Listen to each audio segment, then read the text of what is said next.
What's going on, guys? Welcome back. Got another video here for you today. This is a review and my impressions on the NZXT H3 Flow. Now, very quickly, I'm going to let you know that my camera, also known as my iPhone, that's what I record off of, is on my wobbly mount stuck to the back of a chair. So if at some point in time the camera angle changes in this video, that is why that thing let go and she fell off. So give me that heads up right now. Now, with this case here, I've used it now for a couple weeks, maybe 3 weeks actually. Overall, I've got some opinions on it, some things I really like about it. I don't really have any negatives about it actually. So let's just get right into it. So purchase price on this was 75 bucks Canadian. That is Canadian. If you're in the US or overseas, the price will obviously be a little bit different there. Might be higher, might be lower. I haven't so much really checked into that.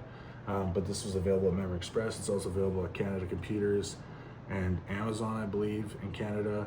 In the US, I'm guessing Micro Center would have it, and the normal computer outlets there for products. So I would check there, check those places, see what your prices are on that. But this case now, it is a micro ATX case, also fits mini ITX stuff in there. This being an MATX build that I put in there, everything fit very, very smoothly. Now, reason why I switched out of it, I'm not sure if I touched on it in a previous video, so sorry if I repeat myself, was truly just airflow. I wasn't getting good enough airflow in that other case, in the A3 by Lee & Lee.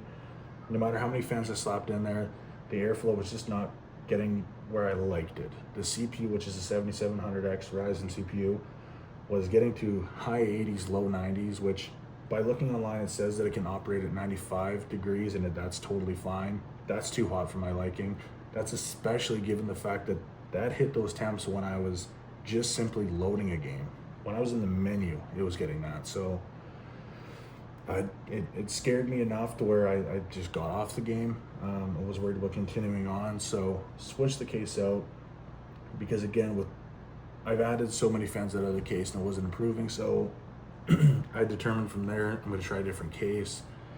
Went into local Memory Express there, and they had an NZXT H3 Flow with 75 bucks. Like I said, sorry for repeating myself, guys. I am running on little to no sleep right now, and I've worked an absolute ton, so apologize if I stutter or kind of drag things on a little bit there. Continuing on, picked up this case, 2 reasons. It fit my budget that I had, was about 80 bucks, and it fit it perfectly. And availability, it was readily available. They had 3 of these in stock. It came with no fans except for the rear fan that was just a plain non-RGB fan. I took that out of there and tossed that into my little cabinet there where I keep my PC stuff. Use it as an extra if I needed to. Building this thing, I switched obviously out from the A3, which part of it was kind of a pain because essentially had to disassemble most of what I had done. That includes the 5,000 zip ties that I'd used to do some cable management in there. Once I got those out, I installed my fans in here, installed the components in here. Actually went from a air cooler to an AIO because now I had a little more room to fit one in there. So I went with a MSI 240mm i240 is the model of the AIO. And it really kind of just opened up the aesthetics factor for me, especially with the tempered glass panel, which is not on here right now. It's off the side, reducing glare. I think it just really complements this nicely. With this case, my temps running less fans than the A3 as well. My CPU temps now are in mid 50s, mid to high 50s. Highest it went, I think, is 67. Playing the games this time too. Same settings, same everything like that. Nothing's changed about the temperature of the room, nothing like that. Simply just less fans, but a slightly bigger chassis with a little bit better airflow in my mind. And it dropped those temps significantly, 40 degrees. I mean, that's pretty substantial anyways. So with that, building this was an absolute pleasure. I enjoyed it so much more than the A3. The A3 was a fun case to build into, but 90% of my time was cable management. And from what I'm seeing, cable management is generally where you're gonna spend most of your time with building a PC. But as far as cable management goes in this case, it was so much easier. There's a lot of channels back there to tuck cables. There's a lot of tie down points, which the A3 heavily lacks. There's also the PSU shroud, or inside where the PSU goes there. Maybe it's the shroud. Sorry, I'm not the most technical with terms, just a heads up. So I might say some things that make no sense, but stick with me here. It'll eventually make sense. Tons of room down there to tuck cables as well too. That was another a huge benefit or huge plus that I'd seen as I was building into it. So now as far as stuff I've gotten here really quick, if you haven't watched any previous videos, I'll give you a quick rundown what I've got. I've got a Ryzen 7700X CPU. I'm using a B850M Gigabyte Aorus, or Aorus, however you would say it, ICE motherboard. I've also got a 9070 3-fan Asus Prime GPU, and then a Corsair SF1000 power supply. Yes, it's an SFX, but it came with an SFX to ATX power supply bracket, so I put that in there. Works totally fine. Just know if you're going to do the same thing, get some cable extensions, because the chances are this SFX cables are too short to actually connect to things. I would have probably had enough for my 24 pin, but as far as CPU power, zero room. I had zero ability to connect those. I wasn't even getting close. It was actually about that far from being able to connect. So went with some cool cable extensions here. I actually bought these a couple of years ago when I planned on originally building, but never got to it. Found these, stuck them in there. Very nice compliment as far as the aesthetics goes. The blue looks wonderful, especially with the blue RGB lighting I've got here. Just kind of really ties it all together. Now, aside from those components, the fans I've got in here, I've got two 140 Be Quiet high-speed fans in the front, one single 120 mil Be Quiet high-speed fan in the back for exhaust, and then I've got the two 120 mil MSI fans that came with the AIO. Now, I know that looking at that, that would tell you that there's 3 fans exhausting, 2 fans intaking. There's more exhaust and intake. That might not be a good thing with airflow as far as positive and negative. However, I've got the exhaust fan there set up on a different, completely plugged in separately as far as the PWM goes. So I've got that one kind of set to a slower speed, the 2 front ones set to a higher speed, so there's more positive, or there's more fresh air coming into it than there is hot air leaving it. So it's allowing kind of a nice flow of air. Again, temps are totally fine. The AIO, I've got that on a fan curve as well too, just like I do the other thing. So as my CPU and GPU go up and down in temps, it will adjust accordingly using one of the apps I talked about in the previous video, Fan Control. Works absolutely incredible. Absolutely love it. It does have some weird issues where Windows thinks it's a virus sometimes. I think they've fixed that in this new update that came out, but for that you'll have to check in that a little bit more. But just know that if Fan Control does, Fan Control does stop working for you, check your Windows Defender. I do not use Avast or Norton or anything like that. Check your Windows Defender though for protection history. And if you see anything there that says, I believe it's WinRing Trojan, saying it's a Trojan virus, that it's blocked, allow that, because it is just the Fan Control app that it's caused it. And Fan Control on their website does actually kind of go into detail more on that.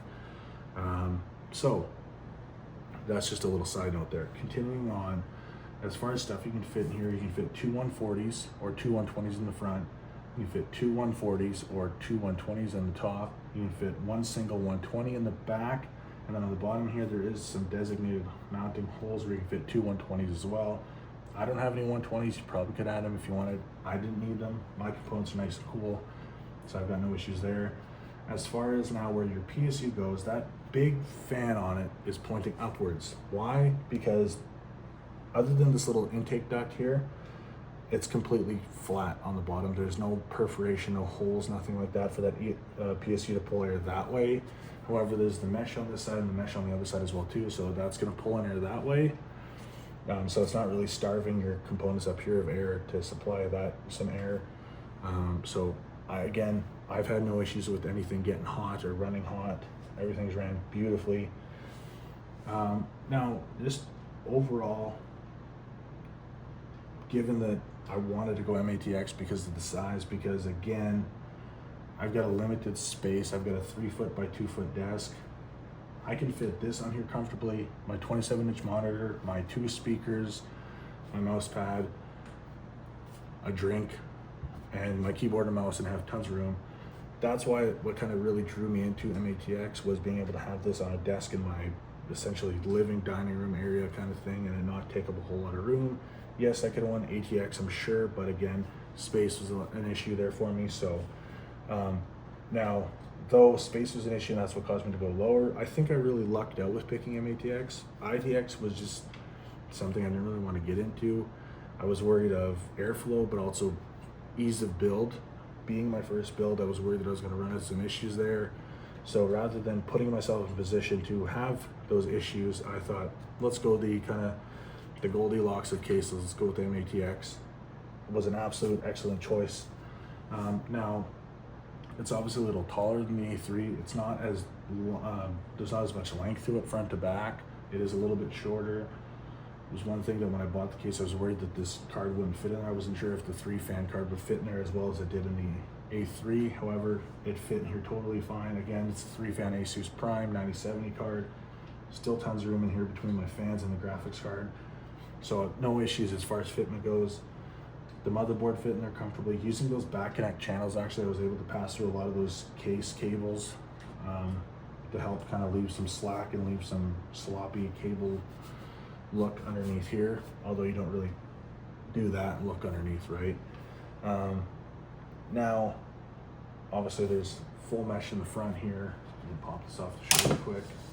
So full mesh here. Sorry if you see some cat here. Again, I've got cats, so snaps on and off nice and easy. Tons of airflow there, or mesh there for it to breathe. There is no dust filter, but this acts as a pretty good dust filter. I'm not getting a whole lot of dust or anything inside of the case.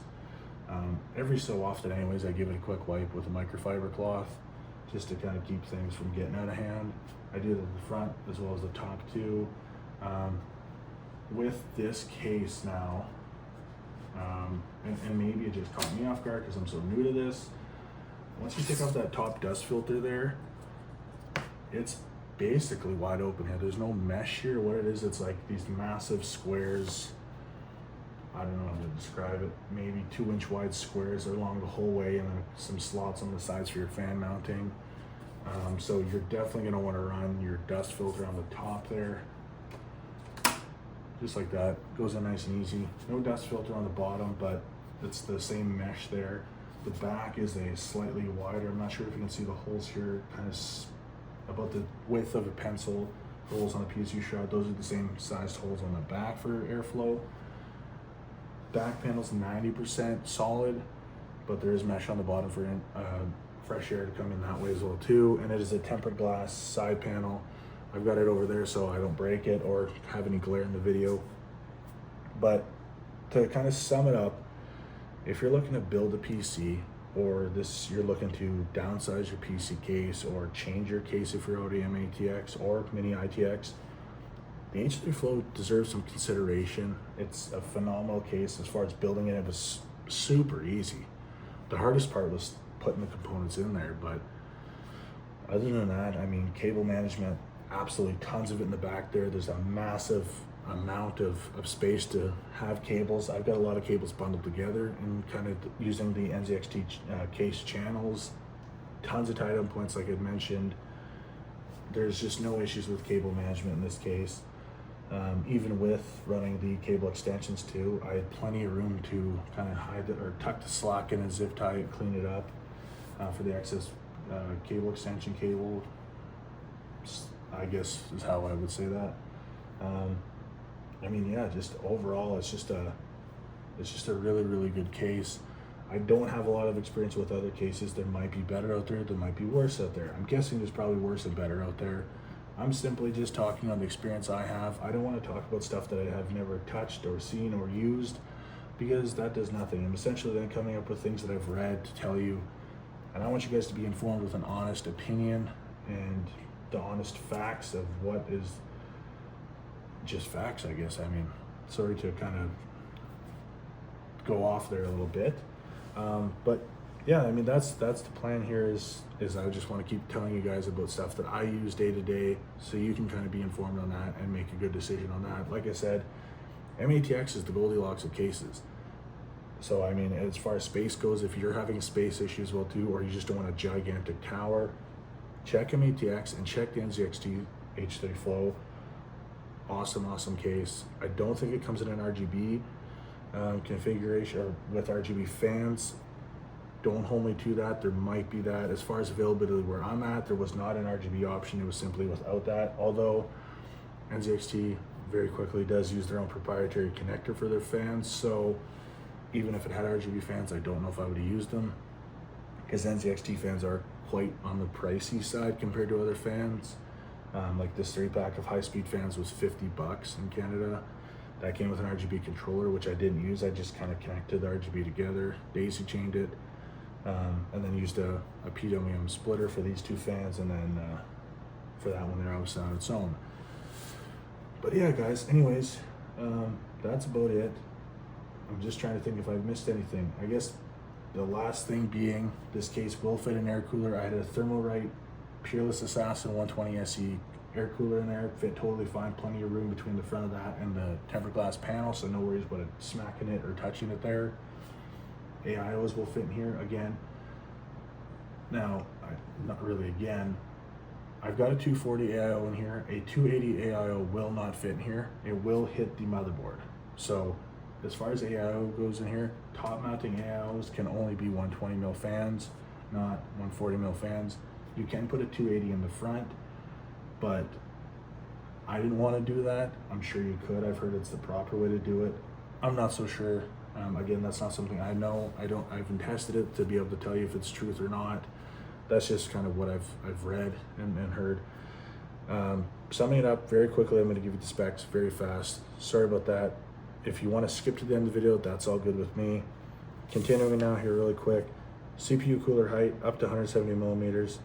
GPU length up to 377 millimeters without the front fans. Now the next number I don't really like because of the things involved with it. With a 63 millimeter thick 280 mil AIO and the fans installed at the front, you can fit up to 314 mils length of graphics card. I do not have a front mounted AIO, so I've got probably more room than you would normally have.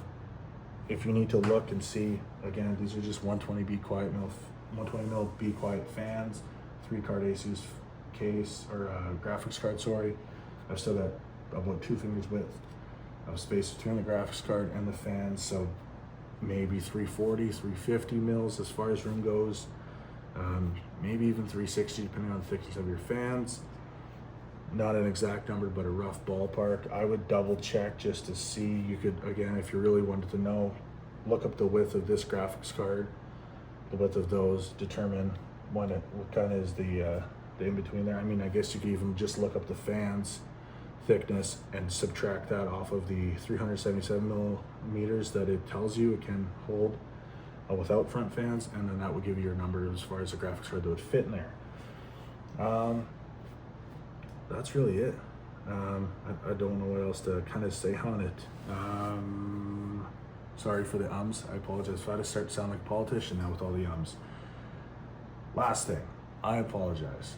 389 millimeters front to back, 225 mils side to side, and 400 mils top to bottom.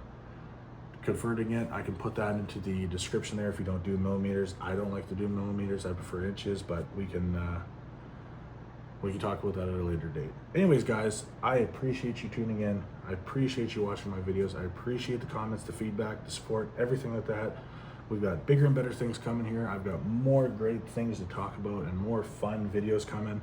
If there's a particular topic you'd like to see covered, let me know, because I will eventually cover it once I get around to it. Again, I work an absolute ton of hours, about 150 hours every 2 weeks, sometimes a little higher, sometimes a little bit less. For example, today was an 18-hour day, very, very busy. So I try to fit videos in wherever I can. That's also why I try to record a few videos at a time, so I can have a bit of a bank of videos to kind of keep content coming for you guys, to keep you, I guess, engaged with it. Anyways, guys, again, thank you so much. I appreciate everything. More stuff on the way. And with that, I got a little advice for you. And something I was told when I used to sell cars. Don't sweat the petty things, and don't pet the sweaty things. I'm out.